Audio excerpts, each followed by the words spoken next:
Hello bachcho, let's read the question. Two wires of the same diameter of the same material having the length L and 2L. If the force F is applied on each, the ratio of the work done in the two wires will be. So बच्चों given है हमें two wires, इनको पहले तो segregate कर लेते, let wire 1 and wire 2. अब दोनों की लेंथ है हमारे पास, फर्स्ट की है एल, सेकेंड की लेंथ है ट्वाइस ऑफ एल। दोनों का डायमीटर सेम है, सो रेडियस भी सेम होगी, आर मान लेते हैं। दोनों सेम मटेरियल से बने हैं बच्चों, it means their density will be same. अब दोनों ही वायर्स पर individually equal force F apply किया जाता है, तो हमें फाइंड करना है कि दोनों वायर्स के केस में वर्क डन का रेशियो क्या होगा।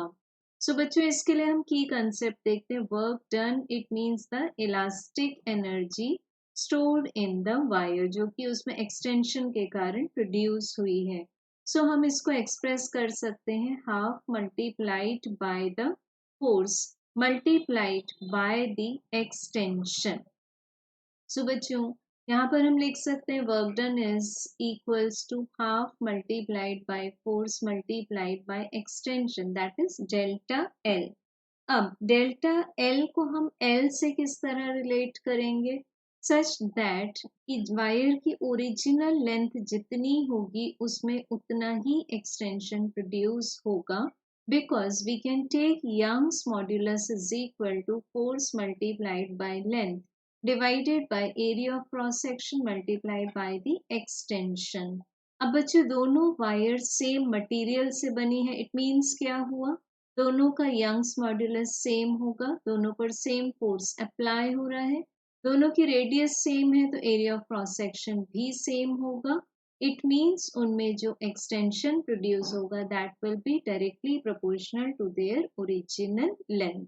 सो वर्क डन जो कि एक्सटेंशंस के रेशियो के इक्वल है वो उनकी ओरिजिनल लेंथ्स के रेशियो के इक्वल हो जाएगा, so which are L and 2L respectively, क्योंकि यहाँ पर हम जब देखेंगे work done will be directly proportional to the extension as force and half are constant.